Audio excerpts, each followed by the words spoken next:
우리는 사람들이 여호와와 부러워하는 우상을 숭배하는 사람이 아니라 세상을 찾는 주인이신 하나님만을 믿고 사랑하며 따르는 사람들입니다. 우리 삶에서 결정의 순간은 바로 하나님을 예배하는 시간입니다. 전능왕 오셔서 주 이름 찬송해 하옵소서. 영광과 권능의 성부여 오셔서 우리를 다스려 주옵소서. 강생한 성자여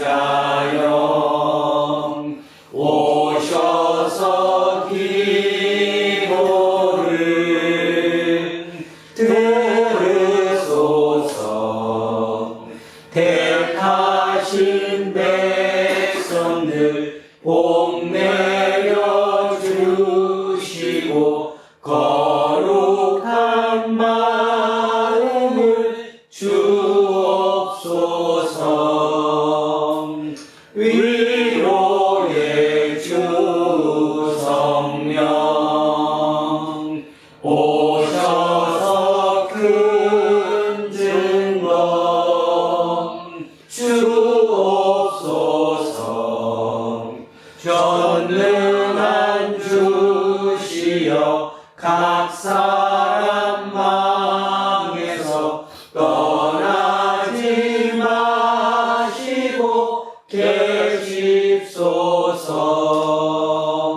성삼위일체께 한없는 찬송을 드립니다. 존귀한 주님을 영광 중 배웠고 영원히 모시게 하옵소서. 아멘.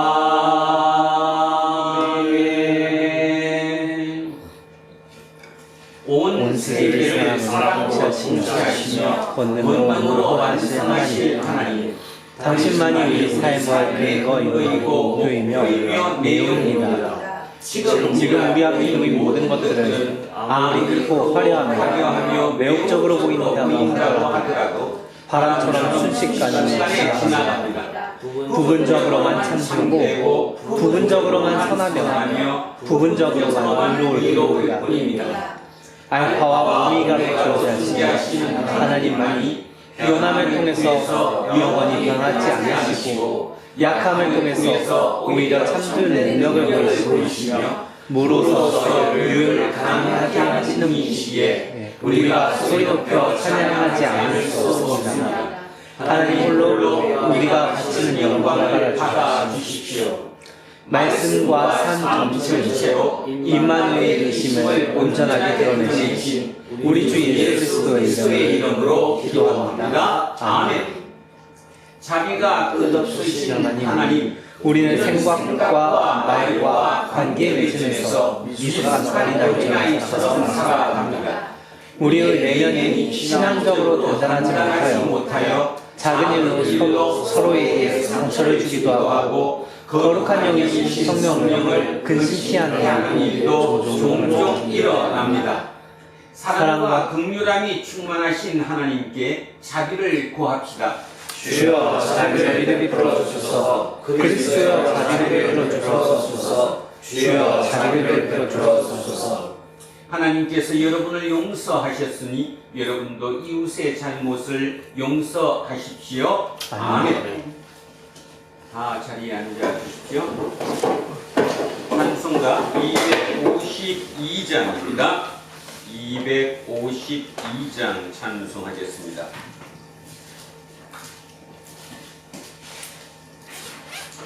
나의 죄를 씻기는 예수의 피밖에 없네. 정케 하기도 예수의 피밖에 없네. 예수의 흘린 피 날 이해하오니 귀하고 귀하다. 예수의 피밖에 없네. 나를 정케 하기는 예수의 피밖에 없네. 사죄하는 증거도 예수의 피밖에 없네. 예수의 흘린 피 날 이해하오니 귀하고 귀하다. 예수의 피밖에 없네. 나의 죄 속하기는 예수의 피밖에 없네. 나는 공로 없으니 예수의 피밖에 없네. 예수의 흘린 피 날 이해하오니 귀하고 귀하다. 예수의 피밖에 없네. 평안함과 소망은 예수의 피밖에 없네. 나의 의는 이것뿐 예수의 피밖에 없네. 예수의 흘린 피 날 이해하오니 귀하고 귀하다. 예수의 피밖에 없네. 영원토록 내 하나 예수의 피밖에 없네. 나의 찬미 제목은 예수의 피밖에 없네. 예수의 흘린 피 날 이해하오니 귀하고 귀하다. 예수의 피밖에 없네.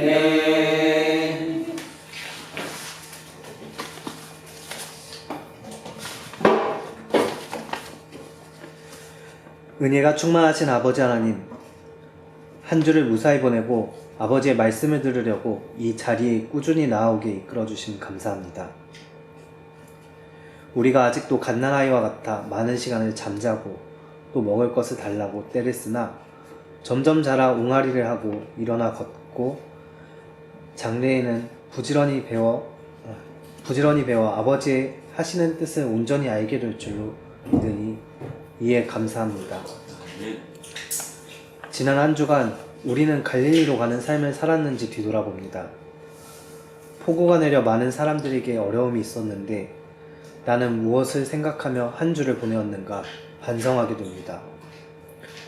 항상 어려운 사람들을 위해 기도하며 그들에게 먼저 손을 뻗는 하나님의 자녀 되기를 원합니다. 우리에게 언제나 풍성히 주시는 하나님 아버지께 예수 그리스도의 이름으로 기도드립니다. 아멘. 인사하겠습니다. 조금 수고해보고 삽시다. 조금해보고 삽시다. 하나님 사랑합니다. 하나님 사랑합니다. 목사님을 사랑합니다. 이문수님을 사랑합니다. 김재우님을 사랑합니다. 이영웅님을 사랑합니다. 이어돈님을 사랑합니다. 이영민님을 사랑합니다. 이양승님을 사랑합니다. 윤정수님을 사랑합니다. 이연승님을 사랑합니다. 안명관님을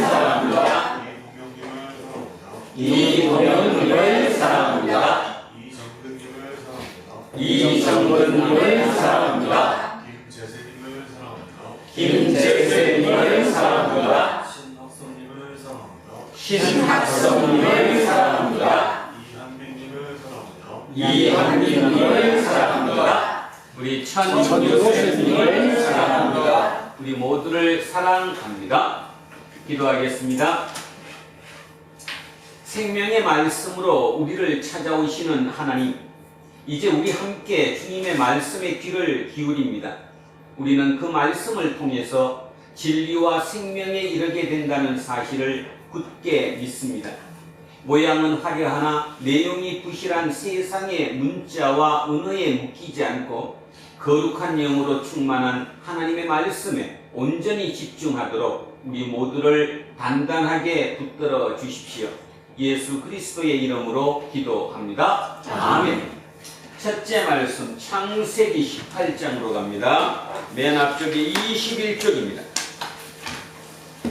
21쪽 창세기 18장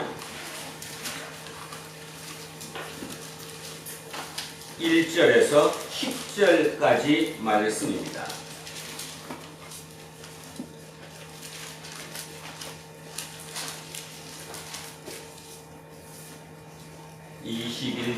창세기 18장 1절에서 10절까지 말씀. 자, 찾으셨으면 천천히 한 목소리로 합독하십니다.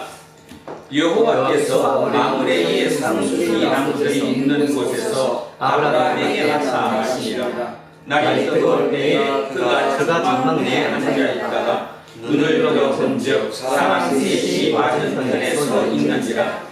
그가 그들을 보자 곧 장막문에서 달려나가 영접하며 몸을 땅에 눕혀 이르되 내 주여 내가 주께 은혜를 입어 싸우면 원하건대 종을 떠나 나가지 마시옵고 물을 조금 가져오게 하사 당신들의 발을 씻으시고 나무 아래에서 쉬소서. 내가 떡을 조금 가져오리니 당신들의 마음을 쇠하게 하시기 위해 지나가소서. 당신들이 종에게 오셨음이니이다. 그들이 이르되 내 말대로 그리하라. 아브라함이 급히 장막으로 가서 사라에게 이르되 속히 모든 가루 세 쌀을 가져다가 반죽하여 떡을 만들라 하고 아브라함이 또 가축에 있는 곳으로 달려가서 기름지고 좋은 송아지를 잡아 하인에게 주니 그가 급히 요리한지라. 아브라함이 엉킨 떡과 우유와 하인이 요리한 송아지를 가져다가 그들 앞에 차려놓고 나무 아래에 모셔 섬에 그들이 먹으니라. 그들이 아브라함에게 이르되 내 안에 사라가 어디 있느냐 대답하되 장막에 있나이다. 그가 이르되 내년 이맘때 내가 반드시 내게로 돌아오리니 내 안에 사라에게 아들이 있으리라 하시니 사라가 그 뒤 장막문에서 들었더라. 아멘. 성시교도 시편 15편으로 가겠습니다. 넘기셔서 811쪽입니다. 뒤로 넘기셔서 811쪽 시편 15편 말씀입니다.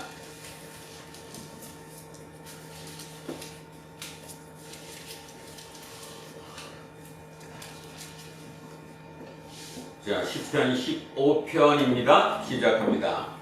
여호와여 주의 장막에 머무를 자 누구오며 주의 성산에 사는 자 누구오니이까. 정직하게 행하며 공의를 실천하며 그의 마음에 진실을 말하며 그의 입으로 남을 흥분하지 아니하고 그의 이웃에게 악을 행하지 아니하며 그의 이웃을 비방하지 아니하며 그의 눈은 망령된 자를 멸시하며 여호와를 두려워하는 자들을 상대하며 그의 마음에 서운한 것은 새로울지라도 변하지 아니하며 이자를 받으려고 눈을 부어주지 아니하며 뇌물을 받고 무죄한 자를 대하지 아니하는 자이니 이런 일을 행하는 자는 영원히 흔들리지 아니하리이다. 아멘.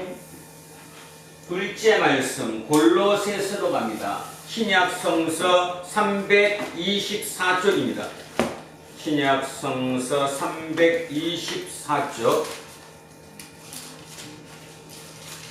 골로새서 1장 15절에서 23절까지 말씀입니다. 324쪽 골로새서 1장 15절에서 23절까지 말씀입니다. 시작합니다.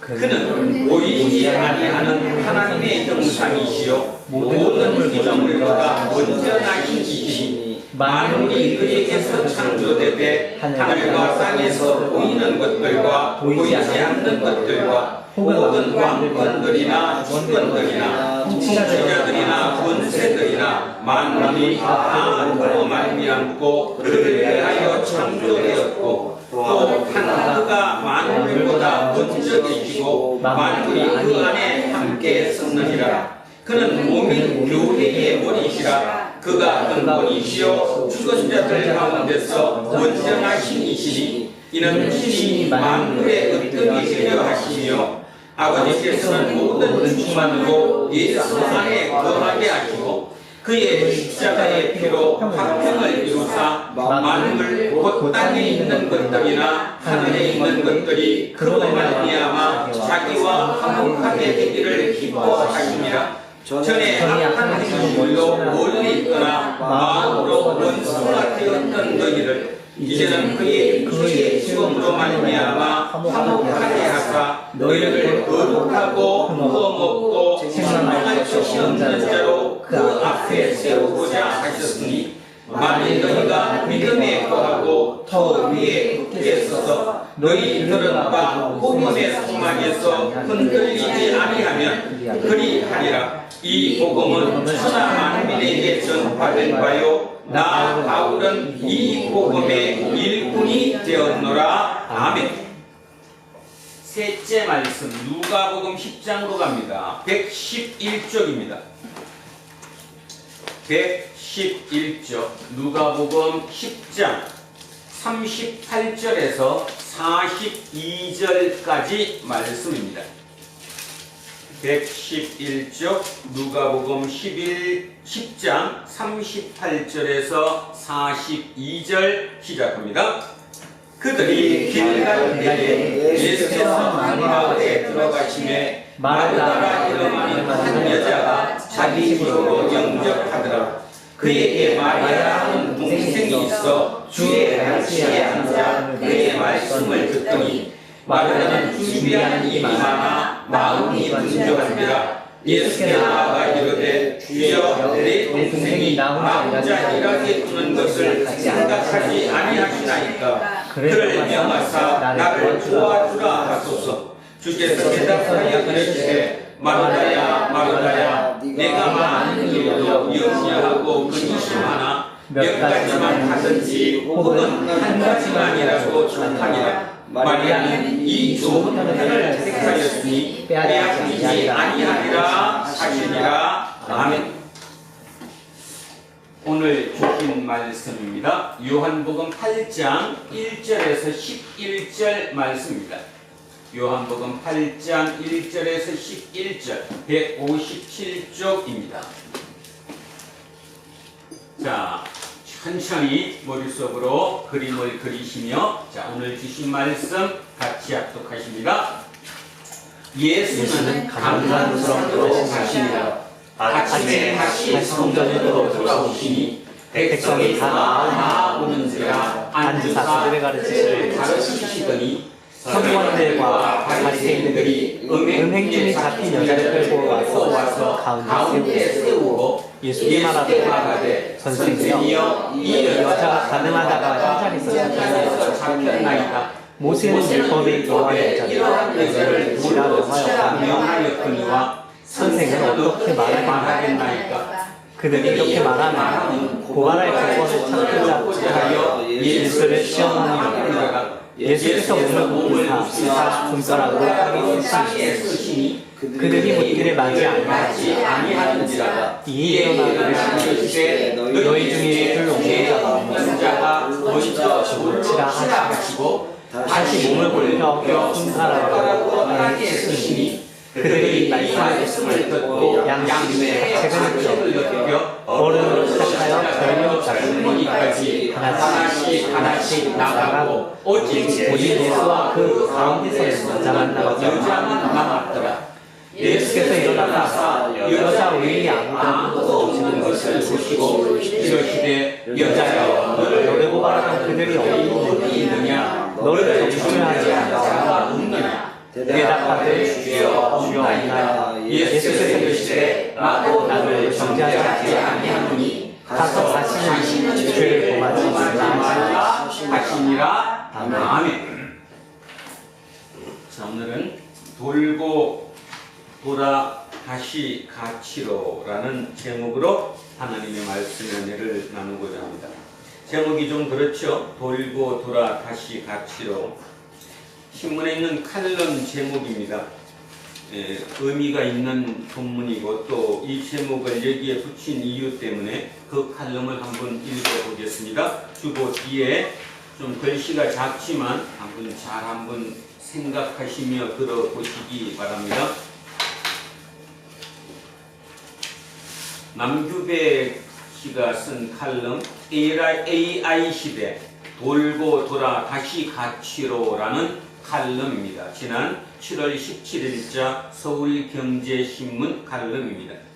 제가 한번 읽어보겠습니다.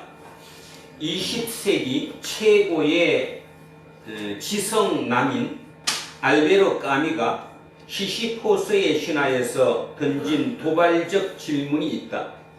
갈릴레오 갈릴레이는 왜 자신이 주장했던 지동설을 철회했을까? 진리를 포기한 비겁한 과학자였을까? 까미의 답은 의외였다. 갈릴레이는 현명했다는 것이다. 태양과 지구 중에 무엇이 중심인지 보다 자신의 삶이 더 소중하다는 것을 갈릴레이는 알았기 때문이다. 까미는 이를 통해 과학적 사실보다 인간적 가치가 먼저라는 철학자다운 선언을 한 것이다.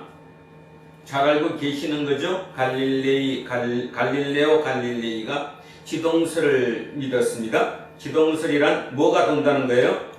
지구가 돈다라는 거죠. 그 전까지는 천동설, 지구가 중심이고 태양이 지구를 돌았었는데 아니다, 말도 안 된다. 지구가 중심이 아니라 태양이 중심이고 지구가 태양 주위를 돈다.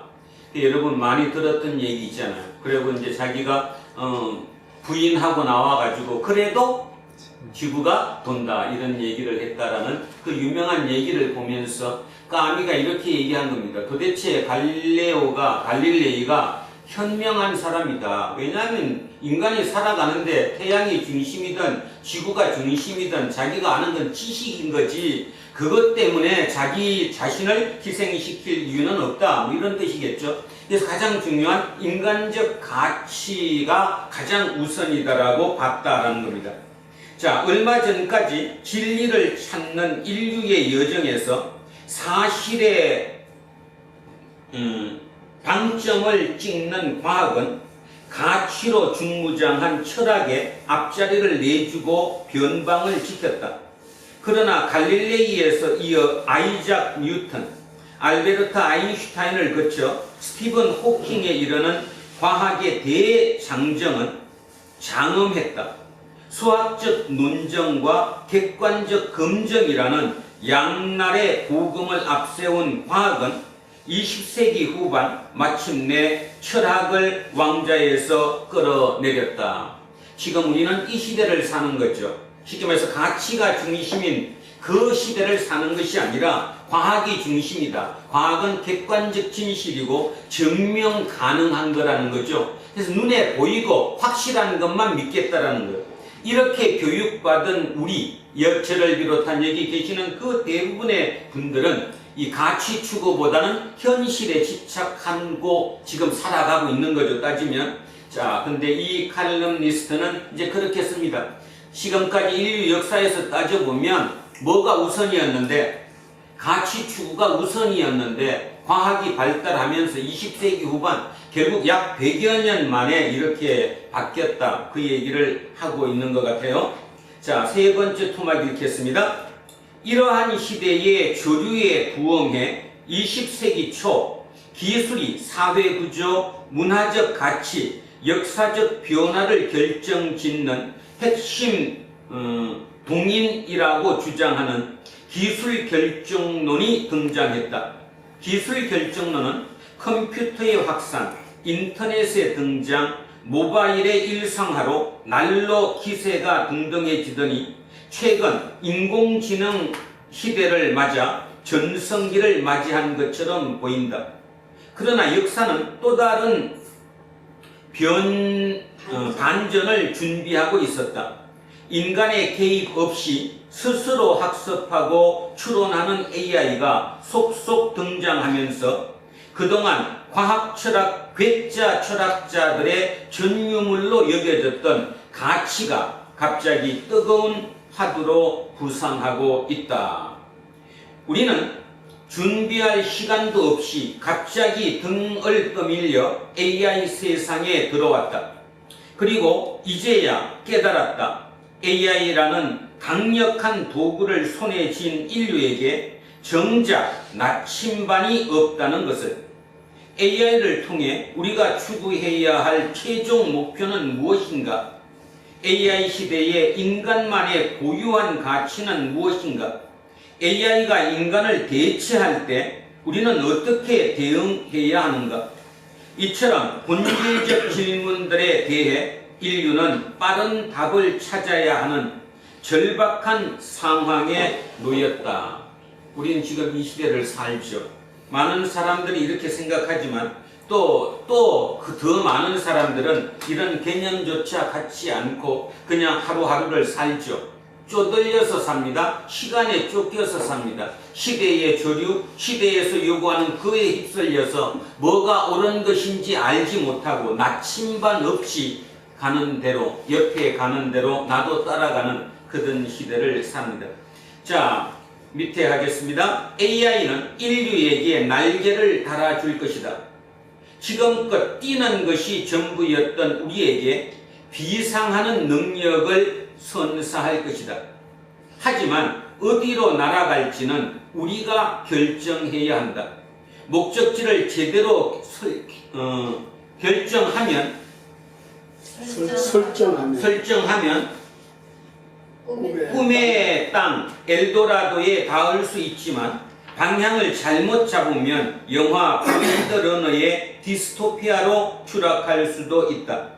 한 손에는 첨단 기술을, 다른 손에는 비즈니스 모델을 움켜쥔 거대 기업들이 국가를 능가하는 영향력을 휘두르는 빅테크 시대를 맞아 인간적 가치를 AI 개발과 활용에 어떻게 조화롭게 녹여낼 것인가?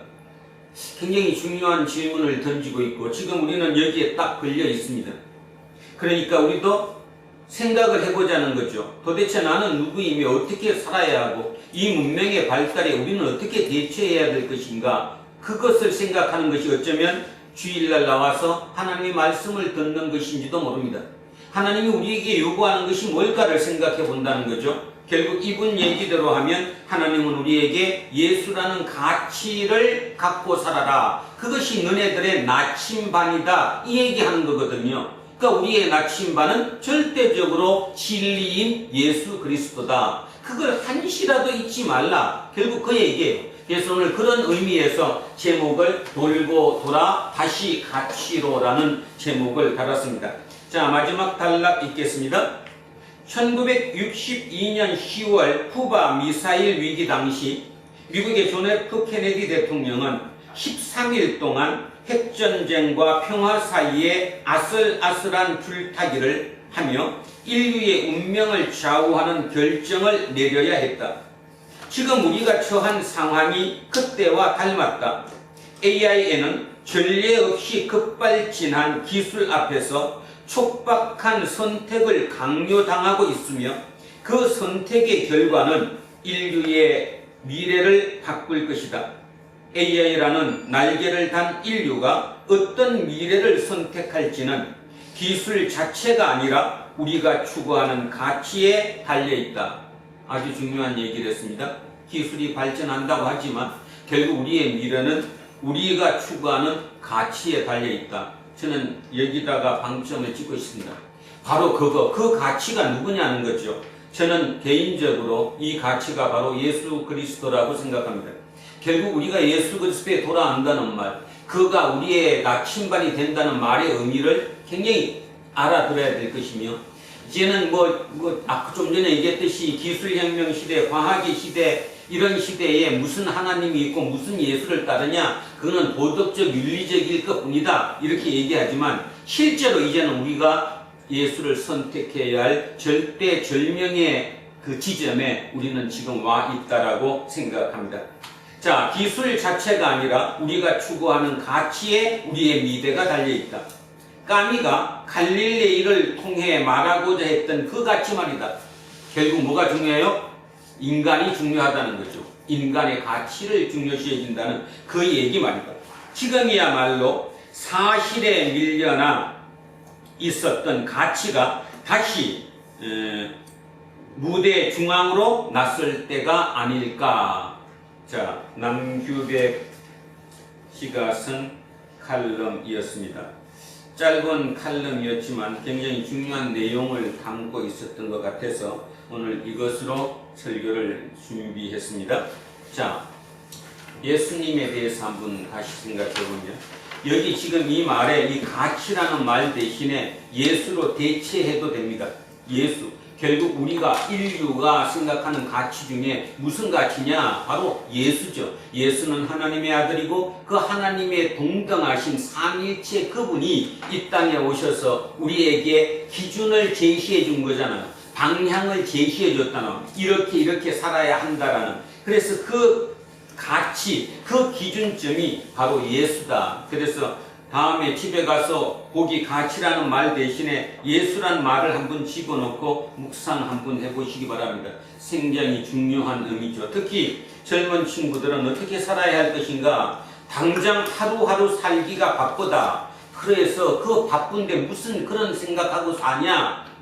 앞으로 시대는 그렇지 않을 것이라는 생각을 명심하셔야 합니다. 절대로 앞으로 세상은 그렇지 않고 진짜 말 그대로 가치가 더 중요한 시대, 가치를 추구하는 것만이 인류가 생존할 수 있는 유일한 시대로 우리는 접어들고 있다는 사실을 명심하시기 바랍니다. 자, 그래서 돌고 돌아 다시 가치로입니다. 다시 돌고 돌아 다시 예수로입니다. 우리나라로만 따져보면, 자, 지금으로부터 한 100여 년, 120여 년 전에 예수가 들어왔습니다. 그때 그 예수가 우리의 방향점이 되었습니다. 그래서 우리의 선조들은 그분의 삶대로, 그분이 성경에서 말씀하시는 대로 살려고 애썼고 또 그렇게 살아왔습니다. 그리고 돌고 돌아서 지금 여기까지 약 한 100여 년 조금 되는 기간 여기까지 왔는데, 문제는 지금 어떻습니까? 이름을 부르는, 예수라고 이름을 부르는 사람들은 어마어마한 숫자로 늘어났는데, 실제적으로 초기에 예수가 처음 들어와서 우리에게 주고자 했던 그 가치가 지금 다 퇴색되어 버렸죠. 실제로 퇴색되어 버렸습니다. 그리고 문자 중심이고 그냥 글 중심으로 머릿속에서 지식적으로만 생각하고 넘어갑니다. 자, 이런 시대에 결국 다시 살리는 길은 뭐냐? 가치다, 예수다, 이런 말이죠. 자, 여러분, 성경이 처음 시작할 때 에덴 동산에서 아담과 이브로 출발합니다. 그 아담과 이브에게 하나님은 만 가지의 자유를 주셨습니다. 만 가지, 모든 것은 다 할 수 있다. 그러나 단 하나의 금지를 줬죠. 근데 인간은 생각해 보세요. 만 가지 자유를 줬고 단 한 가지의 금지를 줬는데, 결국은 그 한 가지의 금지를 긁어보고 넘겨보고 싶은 거예요. 그게 인간이에요. 그래서 결국 인간은 그 한 가지를 넘어섰어요. 그래서 우리는 죄를 범했다고 했죠. 자, 우리는 죄인이 되었습니다. 그런데 그때를 한번 생각해 보시기 바랍니다. 창세기에서 얘기하는 거 보면 하나님이 아담을 부르셨어요. 아담아, 어디에 있느냐? 그리고 뭐 하셨죠? 죽이셨어요? 아니, 처음에는 뭐를 따먹으면 죽는다. 너네 죽는다. 내가 너 죽이겠다, 이런 뜻이 아니에요. 그래서 죽는다 그랬는데 죽이시지? 안으셨어요. 가죽으로 뭐를 해입으시고 옷을 해입게 만드시고 그 죄를 덮어주셨죠. 하나님은 처음부터 덮어주셨어요. 죄를 덮어주셨다는 겁니다. 그런데 중요한 것은 요즘 우리는 어떻습니까? 예를 들어 이거 한 예를 들었구나.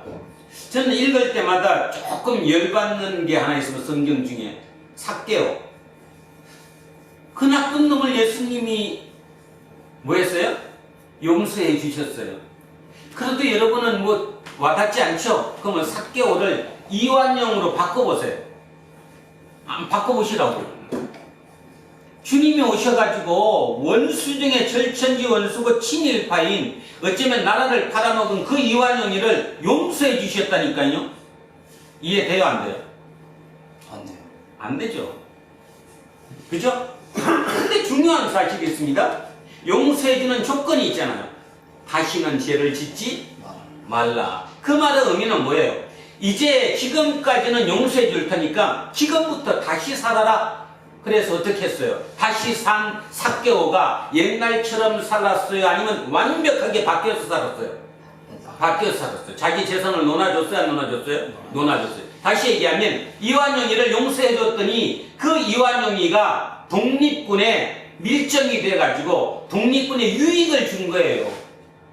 그걸 한번 생각해 보시라는 거죠. 자, 그런 것처럼 주님이 우리에게 얘기하는 용서는 뭐냐 하면 죄를 무조건 없애준다는 의미가 아니라 지금부터는 그렇게 살지 말라. 새로운 삶의 기회를 우리에게 제공하는 거죠.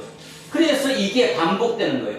돌고 돌아 다시 가치로, 또 그랬다가 좋아졌다가 또 부패되면 다시 돌고 돌아 가치로. 성경식으로 따지면 뭔 말이에요?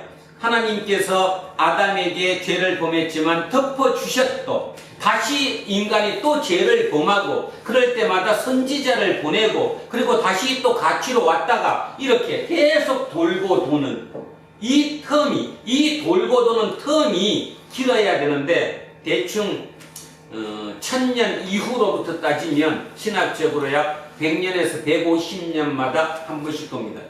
100년에서 150년마다 이렇게 돌았다가 다시 내려오고 돌았다 이렇게 돈다는 거죠. 그런데 지금은 2025년 저와 여러분이 살아가는 이 대한민국 이 지구별은 지금 아주 극단적으로 이게 이제 무너지는 이 시대를 지금 살고 있는 거죠. 그런데도 불구하고 우리나라 같은 경우 한 예를 들어보면 아직도 50년 전 생각을 가지고 살아가지고 그죠? 50년 전의 생각을 가지고 빨갱이고 사회주의고 공산주의고 거기가 북한에 의해서 통일되면 안 된다고 생각하는 사람이 수두룩하다 그 말이에요. 사고를 바꿔줘야 하는데 젊은 사람들은 그런 생각은 하지 않겠죠. 그러니까 새로운 사고로 해야지 바뀌어간다는 것. 제가 오늘 기도 처음 앞에 기도할 때 하나님의 변화하심으로 말미암아 새롭게 되신다고 얘기했어요. 하나님도 변화해요. 그러니까 그 말은 똑같이 일정하게 아니라 하나님도 그때그때 상황에 따라 변화를 주신다는 거죠. 변화를 주셔서 새롭게 됐기 때문에 우리 또한 변화를 받아서 새롭게 돼야 되는 거예요. 일생 100년도 채 살지 못하는 그 자기가 그 짧은 삶인데 따지면 그 삶 중에서도 자기의 경험과 시대의 조류로 모든 사람이 살아가는 그 트렌드가 전부인 것처럼 살아요. 그래서 그게 절대 진리라고 생각하고 거기에 놓고 살아가는 거죠. 그러니까 발전이 있을 수가 없는 겁니다. 지금 오늘 얘기가 바로 그 얘기입니다. 오늘 얘기가 너무 중요하고 너무 잘 알고 있는 이야기죠. 간음한 여인. 간음한 여인을 용서해줬다. 이런 얘기를 들으면 아 성경에 그런 얘기 있어. 간음한 여인은 용서해 주신대. 근데 한번 가만히 생각해 보세요. 간음한 여인은 절대로 용서해 줄 수 없어요. 우리나라는 지금 그게 뭐예요? 친고죄가 돼버려가지고 뭐 서로 간에 적이 없으면 벌하지는 않지만 원래 따져보면 이 간음이라는 게 뭐가 문제냐면 가정이 파괴돼 버리는 거잖아요. 가장 기초적인 공동체인 가정이 파괴되는 것이 간음 아니에요. 그러니까 간음한 사람들은 절대적으로 징벌해야지 그것을 용서해줘서는 되지 않는 거예요. 사회 자체가 제대로 구성되고 돌아가지 않기 때문에 그랬겠죠. 그래서 많은 학자들이 얘기하는데 그 대부분의 학자들은 이 가늠한 여인에 대한 이 본문이 원래 성경에 없었다는 거죠. 없었다가 나중에 후세에 추가로 편집된 본문이다 이렇게 얘기하기도 하고요. 하여튼 이 가늠한 여인에 대한 이 얘기는 성경에서 빠져야 된다. 또 안 들어간 성경들이 여러 군데 있습니다. 그런데 우리 성경에는 아주 이렇게 들어와 있습니다. 그 생각을 하면서 도대체 의미가 뭘까? 이게 하나님께서 성경에 들어오게 한 이유가 뭘까? 하나님의 의미가 뭘까? 너무너무 중요한 의미가 그 속에 있지 않을까? 그 생각하시면서 오늘 한번 자세히 돌아보기를 바랍니다. 자, 이렇게 출발합니다. 예수는 감람산으로 가시니라. 감람산으로 가시니라. 요 앞에 7장 53절 마지막 절은 각자 집으로 돌아가고 나오죠. 그죠? 사람들은 집으로 돌아갔고 예수는 감람산으로 갔다. 이해가 안 가죠? 왜 예수가 감람산으로 가셨을까? 여기는 예수가 감람산으로 갔다 그러니까 예수만 가진 것 같지만 예수님이 누구를 지금 데리고 다니잖아요. 제자들. 그러면 제자들은 어디로 갔어요? 똑같이 자 감람산으로 갔어요. 그러면 감람산이 바로 지나면 요 산을 딱 넘으면 거기가 베다니예요. 베다니. 베다니에 사는 예수님 친구가 있는데 나사로가 여기에서 요 감람산 바로 산을 넘으면 동네 마을 거기 베다니. 아마 모르긴 몰라도 예수님은 예루살렘에 오시면 예루살렘에서 지내시기가 어려웠을 거예요. 자, 중요한 이유는 물가가 비쌀 거 아니에요. 그죠? 여관비도 비쌀 거고. 그러니까 대부분은 여기 베다니에서 머물러셨는데 여기가 요 기간이 얼마냐? 키로수로 2km 정도 된다고 그래요. 2km면 우리 그걸로 5리 정도 되잖아요. 그러니까 먼 거리가 아니죠. 한 30분이면 충분히 천천히 가도 걸어갈 수 있는 기간. 그래서 예수님은 감람산으로 가셨다. 이 말이 결국 감람산 넘어서 베다니로 가셨다. 이런 의미로 해석하면 될 겁니다. 그러니까 다시 얘기하는데 예루살렘 성전에서 한 2km 걸어서 저녁 때가 되면 감람산 베다니 나사로의 집에 가셨을 가능성이 높다. 그리고 아침에 다시 성전으로 들어오세요. 그러니까 거기가 이렇게 쏘는 거죠. 자, 아침에 다시 성전으로 들어오시니 백성이 다 나오는지라 안주사 그들을 가르치시더니 그 당시에 랍비들이 하는 방법이에요. 성전 앞에 딱 자리 잡고 자리 깔고 거기 앉아 있으면 말씀을 들으려고 하는 사람들이 쭉 주변에 모이죠. 랍비들이 하는 일이 뭐예요? 랍비들이 하는 일이 성경을 가르쳐 주는 거예요. 그리고 중요한 것은 삶을 살다가 이럴 때는 어떻게 해야 돼? 이렇게 어떻게 돼? 의문 나는 것들이 있잖아요. 그 의문 나는 것들을 랍비한테 묻는 거예요. 랍비는 그 대답을 할 수 있는 사람들이니까. 아, 내가 지난주에 이렇게 살 때요. 어떤 일이 있었는데요. 이런 경우는 어떻게 하는 게 좋아요? 이렇게 질문하면 그 랍비가 이제 대답을 해주는 그런 시대였다라는 거죠. 그러니까 예수님도 똑같이 다른 사람이 봤을 때 랍비였으니까 그 랍비가 이제 안주사 그들을 가르쳤어요. 이때 서기관들과 바리새인들이 음행 중에 잡힌 여자를 끌고 와서 가운데 세우고. 자, 서기관이 누구예요? 율법사라고도 하는데 서기관. 한문으로 서기가 뭔 뜻이에요? 예? 기록한다, 쓴다는 거죠. 쉽게 말해서 옛날에는 이렇게 프린트를 하거나 인쇄를 할 수 없었으니까 성경을 어떻게 했을까요? 일일이 필사했어요. 필사. 한 사람 한 사람 손으로 썼다 이 말입니다. 그 필사하는 사람들, 그들이 서기관들이에요. 성경을 필사하는 사람들. 그 서기관들과 바리새인들이 음행 중에 잡힌 여자를 끌고 와서 가운데 세우고 예수께 말하되 선생이여 이 여자가 간음하다가 현장에서 잡혔나이다. 모세는 율법에 이러한 여자를 돌로 치라고 명하였거니와 선생은 어떻게 말하겠나이까. 자, 모세는 음행한 여자는 어떻게 한다고요? 돌로 쳐 죽인다는. 석평이라는 거죠. 돌로 때려서 죽이는 거예요. 자, 한번 찾아보겠습니다. 레위기 20장으로 갑니다. 레위기 20장입니다. 177쪽, 6쪽, 177쪽, 177쪽 정도 되는 것 같아요. 레위기 20장 10절.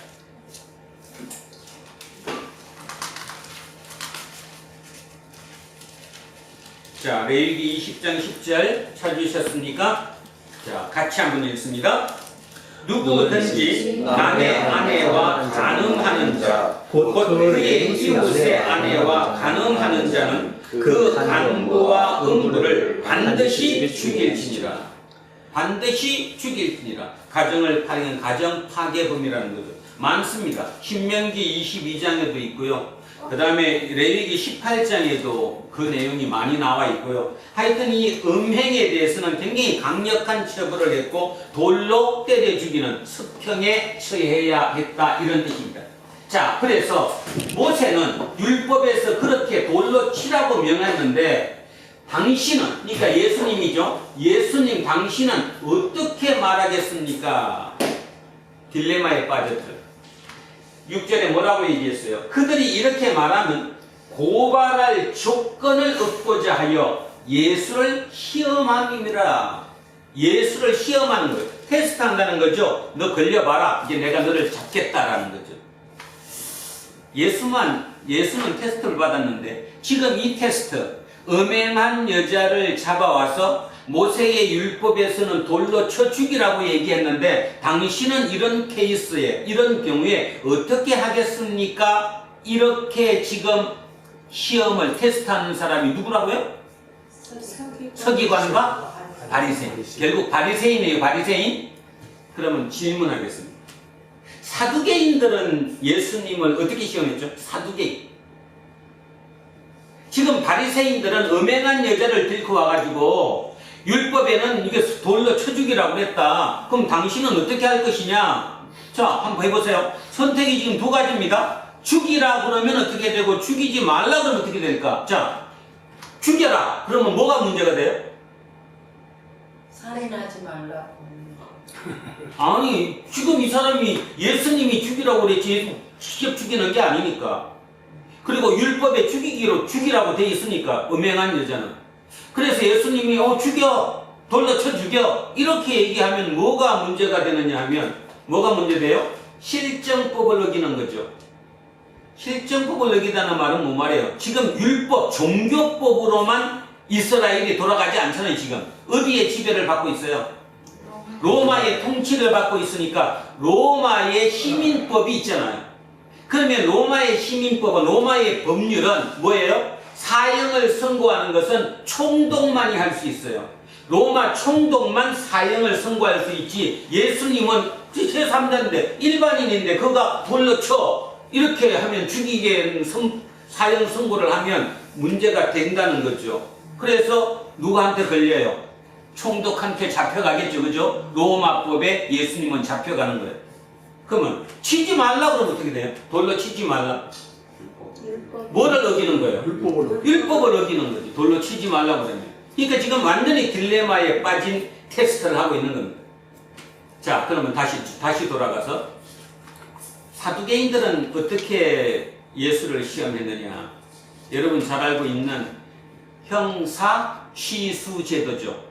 형이 죽으면 그 형수가 동생의 아내가 되는 거죠. 네. 성경이 있죠. 그게 누구의 시험이에요? 사두개인의 시험이에요. 예를 들어서 이런 말이죠. 어떤 여인이 있었다. 그 여인이 어떤 남자와 결혼했는데 그 남자가 죽었다. 그랬더니 그 남자의 동생이 있어서 동생의 아내가 되었다. 그러다가 그 남자가 또 죽었다. 그리고 밑에 동생의 아내가 되었다. 이렇게 돼서 7 동생하고 살았다. 천국에 가서는, 하늘나라에 가서는 누구의 아내가 되겠느냐? 이게 누구의 테스트예요? 사두개인들의 테스트예요. 사두개인들. 하나님 뭐라고 했어요? 예수님 뭐라고 그랬어요? 예수님 뭐라고 그랬냐고. 그러니까 말은 되잖아요 지금. 천국에 가서 죽으면 천국 간다고 그러는데 가서 누구의 아내가 되냐 이렇게 질문한 거예요. 그런 거 필요 없다. 그렇지. 천국은 장가도 아니 가고 그죠? 시집도 가지 않는다. 맞죠? 여러분 가서 천국에 가서 또 같이 살고 싶어요? 그러면 아니지. 아니 안외의 문제가 아니라 절대로 같이 살면 안 되는 이유가 있어요. 천국에 가서까지 계속 애를 만약에 놓는다 그러면 아니 말도 안 되지. 여기에서 가는 사람인데 절대로 천국은 없죠. 뭘 보면 의미로 천국은 어떻게 되느냐? 천국에도 사람이 살잖아요. 인간은 아니지만 누구죠? 천사잖아. 우리는 천사의 모습으로 천국에 간다라는 거죠. 그거는 뭐 말이면 사두개인들은 뭐를 믿지 않죠? 부활을 안 믿어요. 부활을 안 믿는다는 말은 천국을 믿지 않는 거예요. 천국이 허황된 곳이라는 거지. 그 허황된 곳이라는 걸 얘기해서 이렇게 아내가 되었다가 또 동생의 아내가 되었다가 또 동생의 아내 되었다가 이렇게 해서 만약에 당신들 얘기대로 부활해서 천국 간다면 이 여자는 누구 아내가 되느냐? 이렇게 테스트를 해봤던 거죠. 하나 더 해볼게요. 헤롯 땅.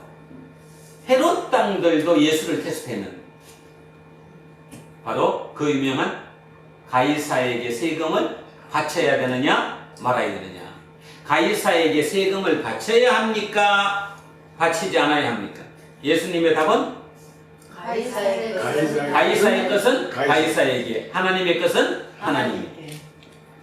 우리는 이 얘기를 쉽게 그냥 웃으면서 듣지만 진짜 절대절명의 딜레마에 빠져서 그 답을 만들어내는 것, 그것이 지혜예요. 그 지혜가 예수님께 있었다는 거죠. 그 지혜는 누구의 지혜예요? 하나님의 지혜예요. 자, 오늘은 어떻게 되는가 봅시다.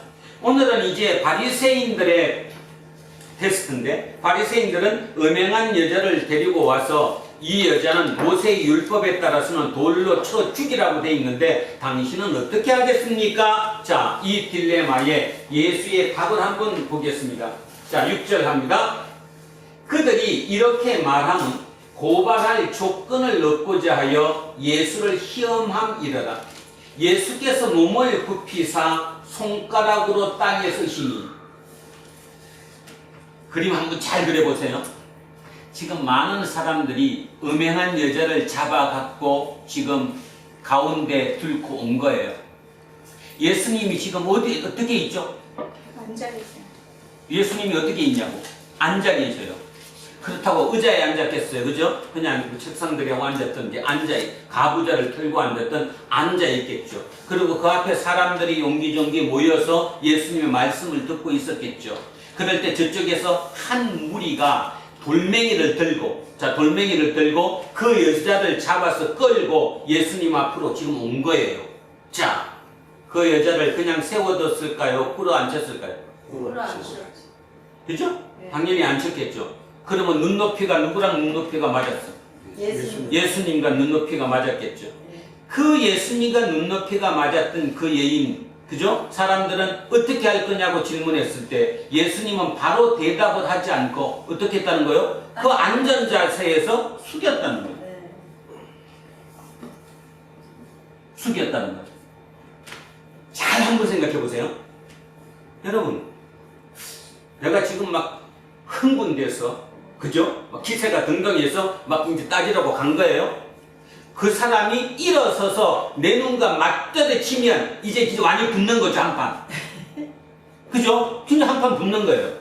근데 예수님은 예수님이에요. 하나님 본인이세요. 근데 그 예수님이 도로 앉아있는 그 상태에서 더 낮췄어요. 그러면 상대가 어떨까? 응? 김장이 빠져버리죠. 김이 빠져버린다고. 맞짱뜨러 왔는데 지금. 그러니까 완전히 맞춰버리는 거죠. 그죠? 예수님의 실력이라는 거죠. 지금 우리의 문제, 인간적으로 우리의 문제의 가장 큰 게 뭐냐 하면 이렇게 어떤 딜레마에 빠지거나 상대가 기세 등등해서 이렇게 공격이 들어올 때 대부분은 맞짱 뜨려고 하는데 문제가 있는 거예요. 다. 그런데 세상에 중에 진짜 능력이 있는 자, 진짜 가치를 추구하는 자는 맞짱 뜨지 않고 숙여버려요. 숙이는 사람이 이기죠. 가장 대표적으로 바로 김대중 대통령. 그 고통 속에서 살았는데도 불구하고, 그죠? 그분은 결국 결정적일 때 항상 숙였지 같이 맞서질 않잖아요. 대표적으로 대통령이 됐던 이유가 누구 때문이죠? DJP 연합이라고 그러죠. JP가 누구예요? 김종필 씨예요. 김종필 씨는 보수 진영에 따르면 반대쪽이에요. 반대쪽. 그를 끌어안았어요. 그때 31살에 김민석이가 옆에서 얘기하는 거예요. 선생님, JP 갖고는 안 될 것 같은데요. 한 사람을 더 안아야지. 그래서 앉은 게 TJ, 박태준. 박태준은 완전히 경제인이면서 박정희 대통령의 밑에 핵심 멤버 중에 하나죠. 그 길을 끌어안으라고 김민석이 31살짜리가 그래서 스타가 된 거예요. 지금 국무총리가 다시 되긴 했지만 제가 왜 이런 비사를 얘기하느냐 하면 그런 마음을 가졌던 그 김민석이 총리가 되었으니까 저는 참 애써서 잘할 것이라고 생각합니다. 자기 교회 같은 교인으로 있는 박태준, 그래서 잘 알거든요. 박태준 입장에서는 나이 차이가 한참 어린 젊은 친구이지만 정치인이고 싹수가 있다고 생각해 보니까 자기하고 진영은 틀렸지만 교회 내에서는 굉장히 가까이 지냈고 또 음식도 자주 먹어가면서 대화를 많이 나눴던. 그래서 김민석이가 박태준을 뭘 했어요? 포섭했다라는 거죠. 그거를 다른 사람들이 알면 문제가 커지니까 어떻게 만났느냐? 일본 가서 만났대요. 대통령 후보인 김대중이 일본에 무슨 세미나 같은 게 있다고 해서 일본을 갔고 일본에 있는 어떤 호텔에서 둘이 만나서 3시간 만에 결정을 받대죠. 도와주기로. 바로 이런 거. 이게 뭐냐? 여기서 얘기하는 예수의 이 방법입니다. 몸을 굽히는 거예요. 몸을 굽히면 절대로 지는 것 같지만 절대적으로 이긴다는 거죠. 여기서 가장 중요한 건 글을 썼는데 뭔 글을 썼느냐가 중요한 게 저는 아닌 것 같아요. 만약에 글은 무슨 글을 썼느냐가 중요했다면 여기도 뭐를 썼다고 나오겠죠. 근데 성경에서 얘기하는 게 무슨 글을 썼다는 글 내용은 나오지 않고 굽혔다라고 나오는 거거든요. 그 의미가 뭘까? 그걸 굽힘으로 해서 기세에 등등한 상대가 그냥 김이 빠져버린 거예요. 죽어버린 거다, 그런 뜻입니다. 자, 중요한 거 얘기했습니다. 부부간도 마찬가지고 부모자식간도 마찬가지고 직장 상사하고도 마찬가지입니다. 지는 것 같지만 그게 결국은 이긴다는 거예요. 절대적으로 세상의 이치가 그렇다는 겁니다. 결국 김대중 대통령은 노벨 평화상도 받았잖아요. 그죠? 결국은 죽일 줄 아는 거, 고개를 숙일 줄 아는 거. 그게 이 8장 1절부터 11절까지 나와 있는 간음한 여자에 대한 이제 간음한 여자를 용서해준 그 사건의 핵심이 저는 간음한 여자를 용서해줬다. 그것이 더 중요한 게 아니라 예수님이 숙였다라는 것. 그래서 예수님이 숙였다는 의미는 금방 얘기했듯이 간음한 여자와 같은 눈높이가 됐다라는 것이고 그 말은 다시 얘기하면 만약에 돌을 던진다면 누가 맞겠다는 거예요 지금? 내가 맞겠다는 거예요. 예수님이 내가 맞겠다라는 거잖아요. 내가 그 돌을 맞겠다. 그거. 바로 그 점이 상대를 결국은 흥분시킨 게 아니라 상대를 가라앉히게 해버렸고 흥분을 가라앉히게 했고 상대가 이성을 되찾게 했다라는 거예요. 이 본문의 핵심입니다. 자, 읽겠습니다. 6절. 그들이 이렇게 말하면 고발할 조건을 얻고자, 그러니까 예수님을 고발하고자 예수를 시험함이니라. 테스트했어요. 내가 저렇게 나오면 상대도 나오겠지. 그럼 한 판 붙자. 이렇게 된 건데 결국은 예수님은 그것을 피해가 버린 거죠. 근데 이 피해간 게 우리가 들을 때는 굉장히 쉬운 것 같지만 우리 자신들은 그게 전혀 안 쉽다라는 거예요. 쉬운 거는 맞짱 뜨는 게 쉬운 거지. 그죠? 더 큰 소리 내는 놈이 이길 거라고 생각하는 게 우리의 사고라는 거예요. 그죠? 오늘 답을 생각해 보십시오. 돌고 돌아 다시 가치로입니다. 그 가치로 다시 돌아왔을 때 세상은 새롭게 시작되는 거예요. 인간 개인도 새롭게 시작되는 거예요. 자, 예수님께서 예수께서 몸을 굽히사 손가락으로 땅에 쓰시니, 그러니까 더 낮아진 겁니다. 앉아있는 여인보다, 꿇어앉은 여인보다 더 낮아진 상태에서 그를 쓰셨다. 그러니까 사람들은 지금 열받아서 왔는데, 저걸 이제 한번 잡기 위해서 왔는데, 지금 뭘 쓰고 있지? 더 궁금해질 거 아니에요. 거기다가 머리까지 숙였지. 그러니까 모든 게 김이 쫙 빠져버렸어요. 자, 7절에 그들이 묻기를 맞이 아니하는지라. 그들이 묻기를 맞이 아닌지라. 뭔 말인가 하면 예수님이 이렇게 쓰고 있는데도 계속 소리 지르는 거예요. 어떻게 할 겁니까? 랍비여, 선생님이여, 당신은 어떻게 할 겁니까? 모세는 이렇게 돌로 치라고 하는데 빨리 대답하세요. 이 얘기를 계속했다라는 겁니다. 이에 이제 시간이 조금 지났어요. 일어나 이러시되 너희 중에 죄 없는 자가 먼저 돌로 치라. 자, 돌로 치래요. 근데 조건이 뭐죠 지금? 돌로 치라, 치지 말라가 아니라 돌로 치라. 근데 조건이 있어요. 뭔 조건? 죄 없는 자. 죄 없는 자가 먼저 쳐라. 그러면 바리새인들이, 지금 바리새인과 서기관들이잖아요. 성경에 정통한 그들이 자기 스스로 절대로 자기는 죄 없다라고 생각하지는 않았겠죠. 인간의 연약성 때문에. 자, 그래서 이에 일어나 이러시되 너희 중에 죄 없는 자가 먼저 돌로 쳐라. 쳐라. 근데 조건이 있다. 죄가 없는 자부터 먼저 쳐라. 그랬더니 그리고 다시 몸을 굽혀 손가락으로 땅에 쓰시니 그들이 이 말씀을 듣고 양심의 가책을 느껴. 여기가 키포인트죠. 흥분됐던 그들은 양심이고 뭐고 없었어요. 그런데 힘이 빠져버리니까, 그죠? 시간에 힘이 빠져버리니까 이제 양심이 들어왔어요. 이성적이 됐어요. 이성적이 되고 나니까 이제 이거 양심의 가책이 느껴지는 거죠. 안 되는데. 그래서 누구부터? 양심의 가책을 누구부터 느꼈어요? 어른부터. 당연하겠죠? 세상을 오래 살아온 그 어른부터 한 사람 한 사람 시작하여 젊은이까지 하나씩 하나씩 나가고 오직 예수와 그 가운데 서는 여자만 남았더라. 성경이 있어야 되겠죠, 그죠? 성경에서 빼먹으면 안 되겠죠? 진짜 중요한 것은 간음이라는 그 행태 때문에. 성경에서 빼자고 하는 사람들은 이유가 있습니다. 어떤 이유가 있느냐 하면 간음한 여자를 용서해줬다고 성경에 나오다 보니까 기독교인의 간음자가 일반 무종교나 다른 종교보다 훨씬 더 많더라. 그러니까 이거 성경에 빼야 된다. 괜히 이거 낫다. 그리고 또 한 가지 있습니다. 가톨릭은 신부나, 그죠? 그 수녀들이 전혀 결혼을 하지 않는데 거기에 이 간음의 문제가 심각히 대두되니까 우리가 공격당하는 거다. 그래서 이거 빼야 된다. 그래서 이 논란이 엄청나게 많은 8장 1절에서 11절인데 저는 그 개념보다 가장 중요한 것이 예수님의 태도라고 생각합니다. 그거에 대한 반응, 그 반응이 우리가 배워야 할 것이고, 그리고 저 개념이 뭐다? 따지고 보면 제일 첫 번째 하나님께서 하나님께 죄를 범한 아담과 이브를 옷을 입히시고 그 다음에 그 죄를 덮어줬던 것으로 다시 우리는 돌아가는 것이다. 그래서 그 개념을 생각한다면 이게 옳다라고는 거죠.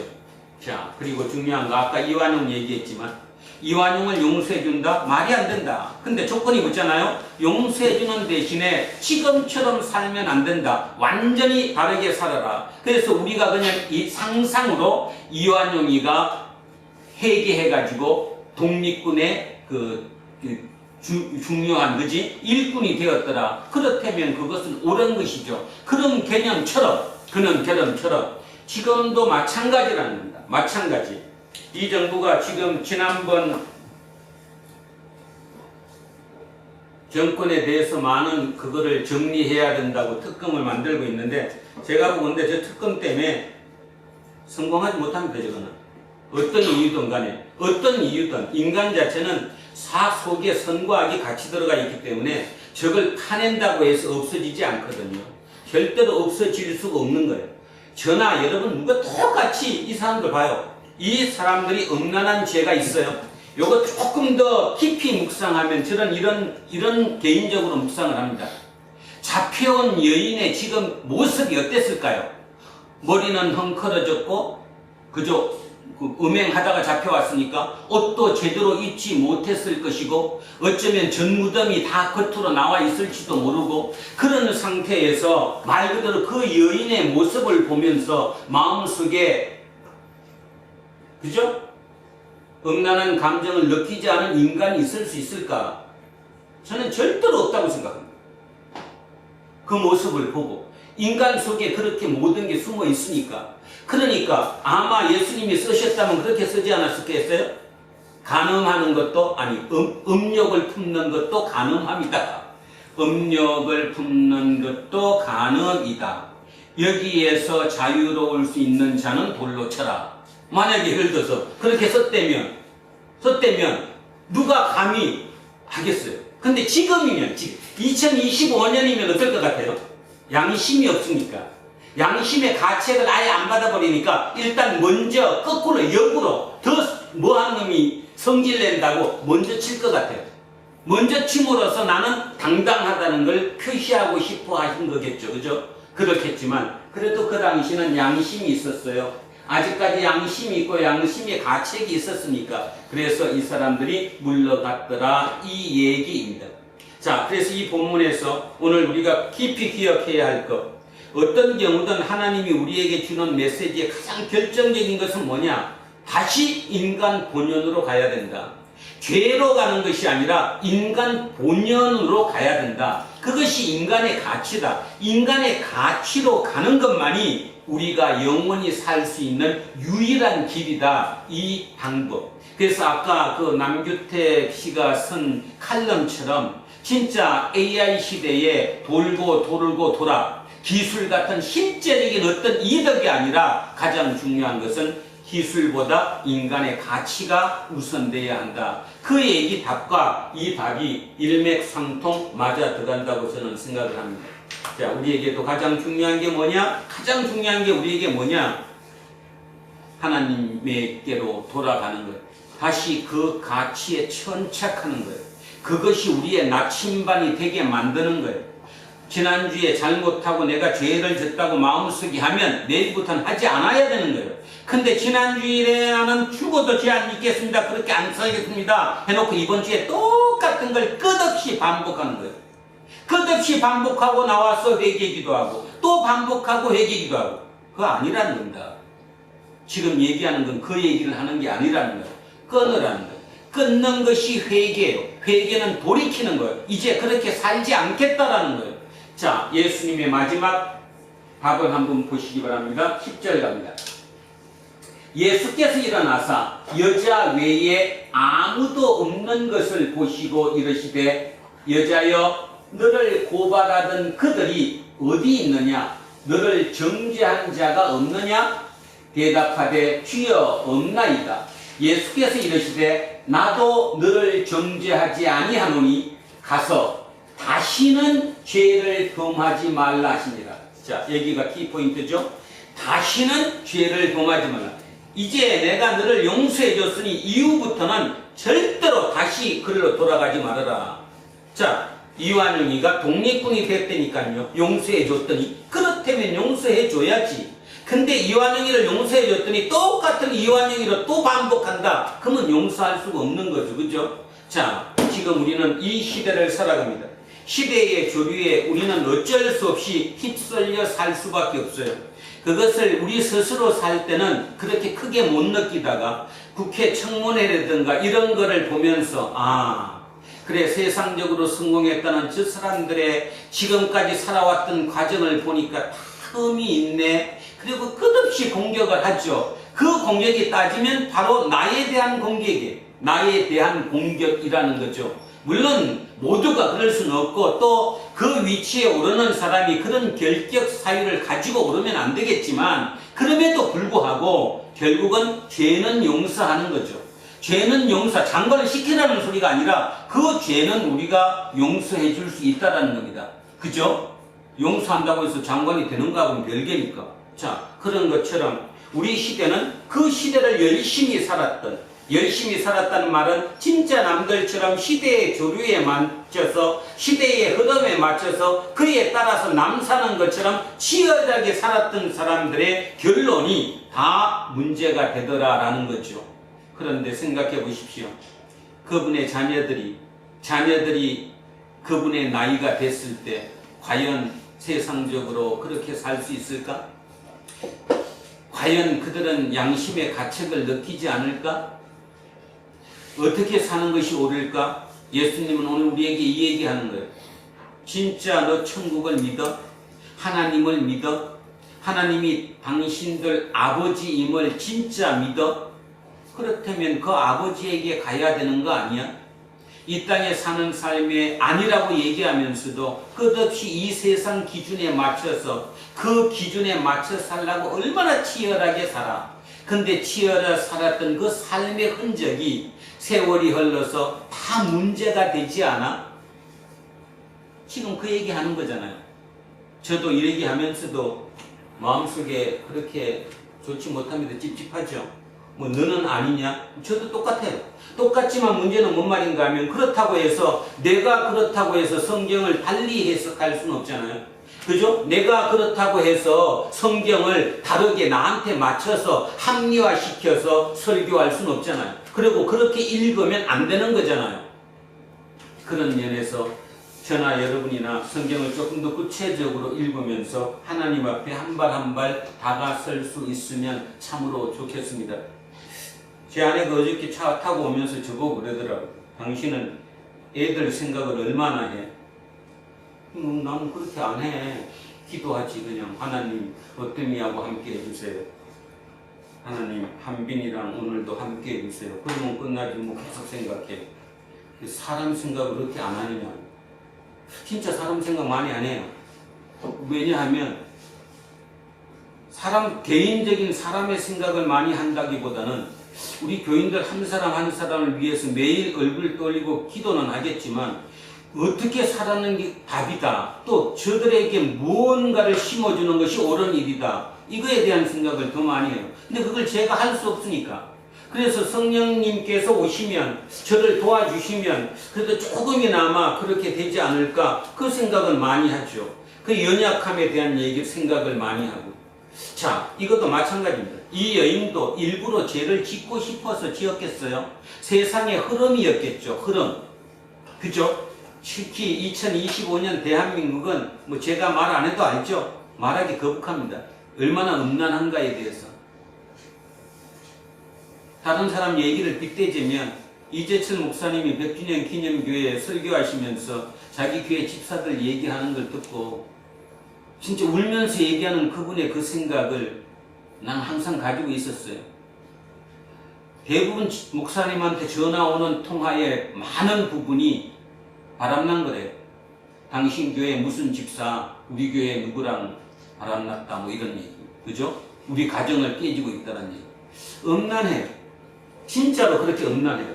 그러니까 그런 음란에서 지금 우리가 그런 시대의 흐름에 살아가고 보편적인 사람은 그렇게 살잖아요. 그래, 남들도 그렇게 사는데 뭐 나도 그죠? 그리고 더 음란한 이유가 있는 것 같아요. 요즘은 이제 어느 정도 삶이 풍족하고 먹고 살만하니까 딱 정해졌잖아요. 먹는 거, 먹방, 그죠? 그 다음에 즐기는 거, 쾌락, 뭐 그거 아니에요. 그거 할 게 그것밖에 없으니까. 그래서 거기에 천착하고 거기에 몰입하는 거예요. 그리고 자기 합리화시키는 거예요. 나만 그런 게 아니라 남들도 다 그래. 그러니까 나는 그냥 그 중에 일부일 뿐이야. 이렇게 얘기한다는 거죠.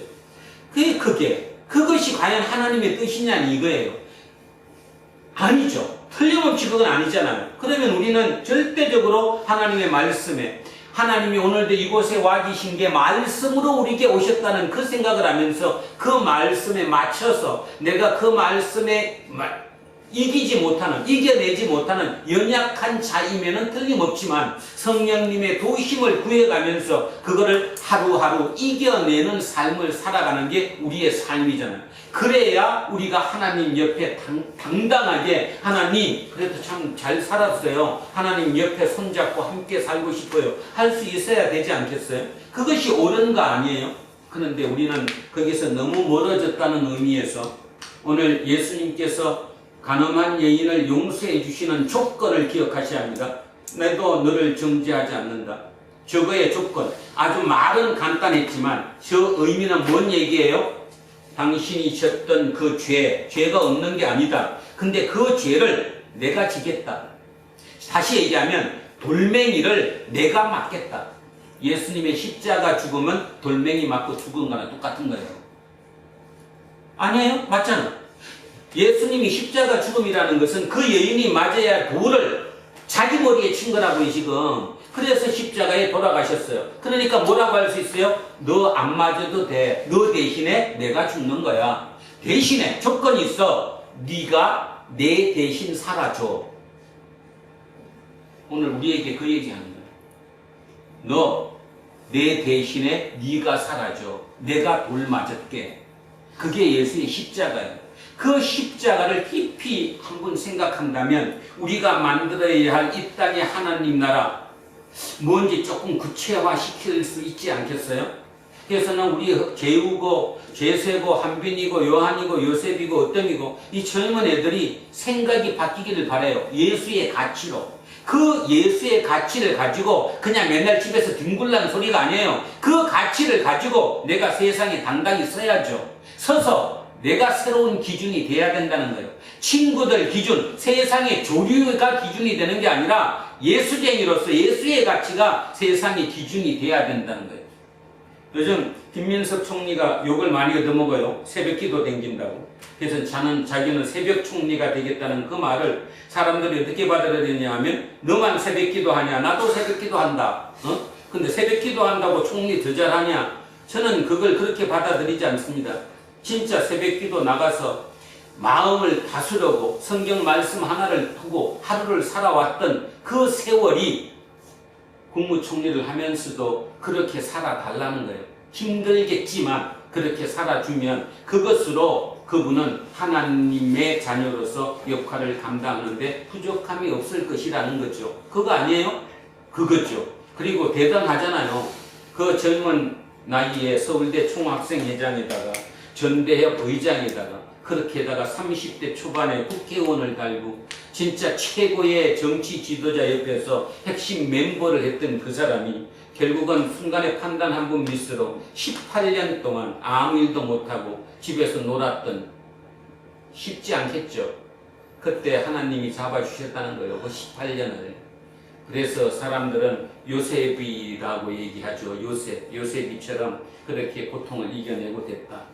흠을 잡으려면 한이 없겠지만 그런 면에서 저는 2025년 대한민국은 다시 한번 예수를 살릴 수 있는 중요한 기회가 왔다. 지금까지 맨날 예수 때문에 우리 집이 잘 되고 예수 때문에 내 자식들이 잘 되고 예수 때문에 내가 돈을 많이 벌고 하는 그런 간정이 아니라 진짜 예수 때문에 내가 그 고난을 이겨내고 그 고난 속에서 내가 배운 것이 너무나 얻은 것이 많다라고, 그 많은 얻음을 세상과 나누고 싶다고 하는 그런 사람들이 많아지는, 진짜 그런 곳이 많아지는 그 나라가 이 나라가 되었으면 좋다, 그런 뜻이에요.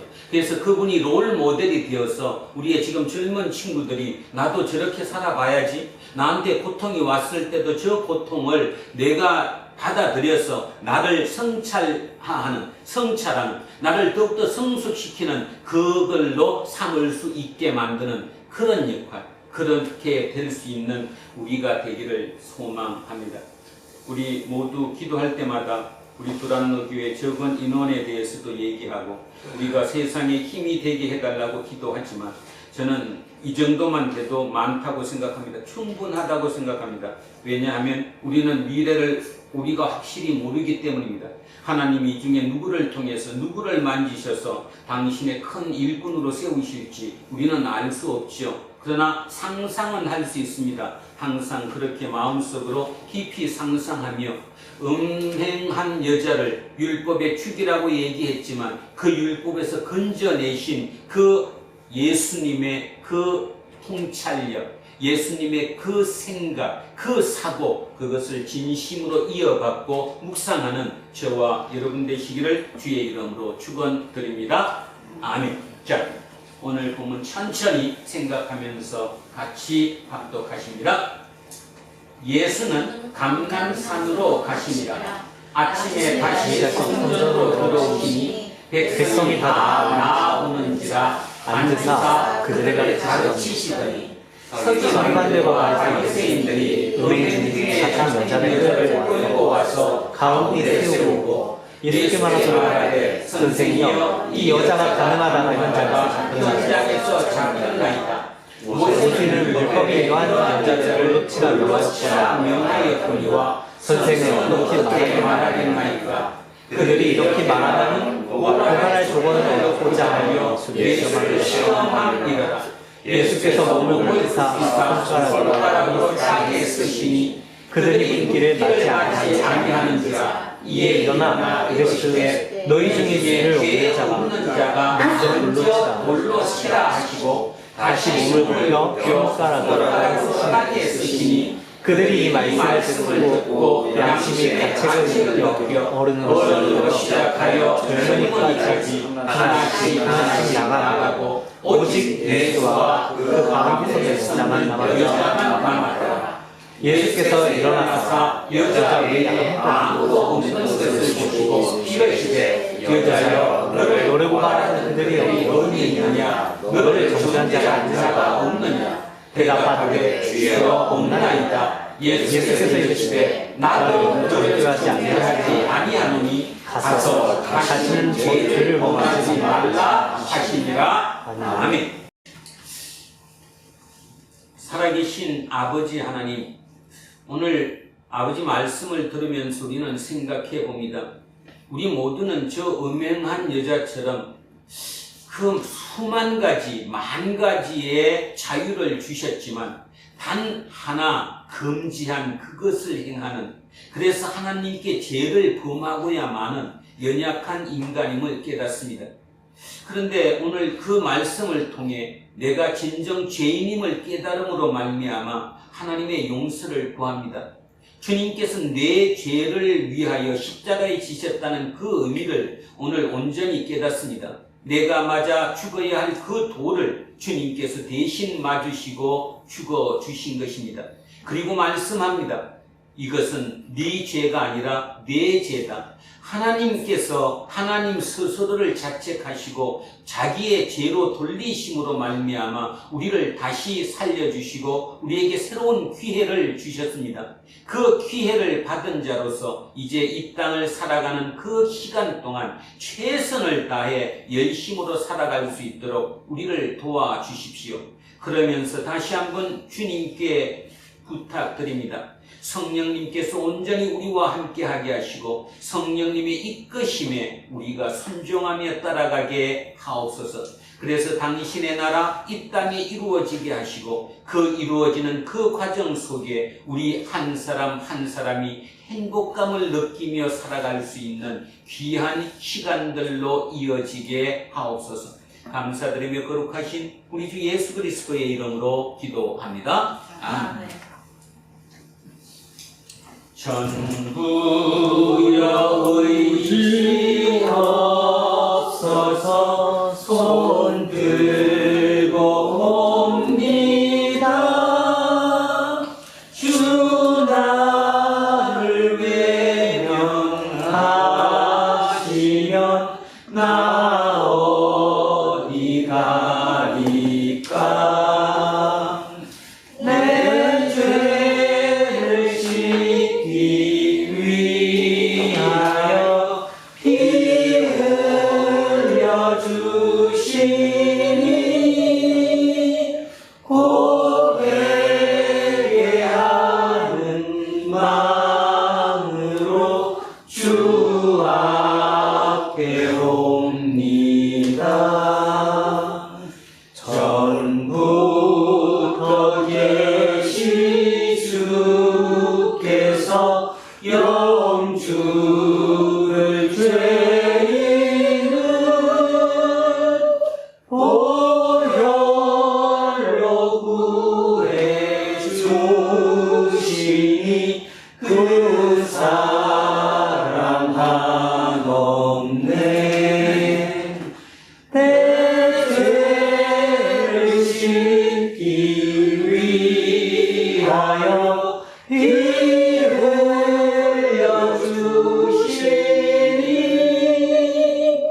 곧 회개하는 마음으로 주 앞에 옵니다. 나 예수의 지랑으로 큰 권능 받아서 주님께 구한 모든 것 늘 얻겠습니다. 내 죄를 씻기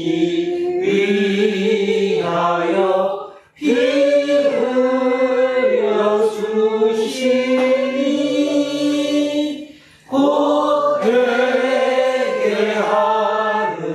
마음으로 주 앞에 옵니다. 아멘. 자리에서 일어서십시오. 사도신경으로 신앙 고백 드리겠습니다. 나는 아버지 하나님, 천지와 창조주를 믿습니다. 나는 그의 일하신 아들 우리 주 예수 그리스도를 믿습니다. 그는 성령으로 태어나여 동정녀 마리아에게서 나시고 본디오 빌라도에게 고난을 받아 십자가에 못 박혀 죽으시고 장사된 지 사흘 만에 죽은 자 가운데서 다시 살아나셨으며 하늘이 오르시어 전능하신 아버지 하나님 우편에 앉아 계시다가 거기로부터 살아있는 자와 죽은 자를 심판하러 오십니다. 나는 성령을 믿으며 거룩한 공교회와 성도의 교제와 죄를 용서하는 것과 몸의 부활과 영생을 믿습니다. 아멘. 내게 있는 모든 것을 아낌없이 드리네. 사랑하고 의지하며 주만 따라 살리라. 주께 드리네.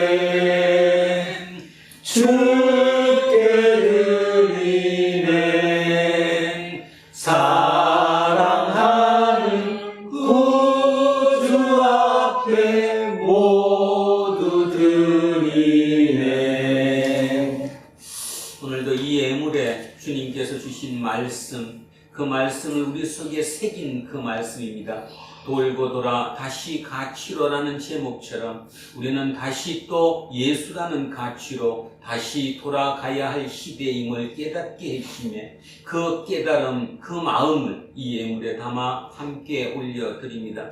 그렇습니다. 세상이 하수상합니다. 세상이 대전환기에 그 중간에 서 있습니다. 인간이 어떻게 해야 할지도 모르는 이 순간에 우리는 오직 예수의 가치로 올곧게 뭉쳐나가는, 그래서 온전히 그 기준으로 우리의 나침반을 삼고 이 세상을 살아나가는, 그래서 진정으로 세월이 흘러 우리가 옳았음을, 그리고 우리가 제 갈 길로 옳은 방향으로 갔음을 온전히 깨닫게 되는 우리가 될 수 있도록 성령님 우리와 함께 하시고 우리를 이끌어 주십시오. 주님께서 우리의 이 모든 마음의 생각과 이 예물을 받으시고 그로 말미암아 우리를 통해 당신의 나라 이 땅에 굳게 세워 주십시오. 감사드리며 거룩하신 우리 주 예수 그리스도의 이름으로 기도합니다. 아멘. 우리는 세상이 읽고 있는 성경이다. 우리는 세상이 원하는 신앙 고백이다. 우리는 세상에 관심 갖는 설교다. 하늘에 계신 우리 아버지와 이름을 거룩하게 하시며 아버지의 나라가 오게 하시며 아버지의 뜻이 하늘에서와 같이 땅에서도 이루어지게 하소서. 오늘 우리에게 일용할 양식을 주시고 우리가 우리에게 잘못한 사람을 용서하여 준 것 같이 우리 죄를 용서하여 주시고 우리를 시험에 빠지지 않게 하시고 악에서 구하소서. 나라와 권능과 영광이 영원히 아버지의 것입니다. 아멘. 오늘 주신 말씀에 새 힘 얻어서 세상으로 나가서 살아갈 때에 나 혼자 힘으로 늘 부족하오니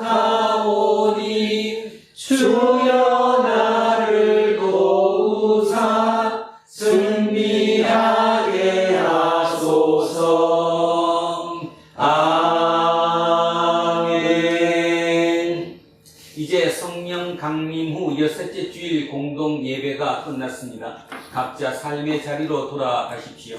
하나님이 선물로 주신 그 삶의 자리에서 가늠한 여인을 율법으로부터 구해내신 주님을 기억하며 이 가치를 나침반으로 삼아 혼란스럽고 두려운 대전환의 시대를 살아내십시오.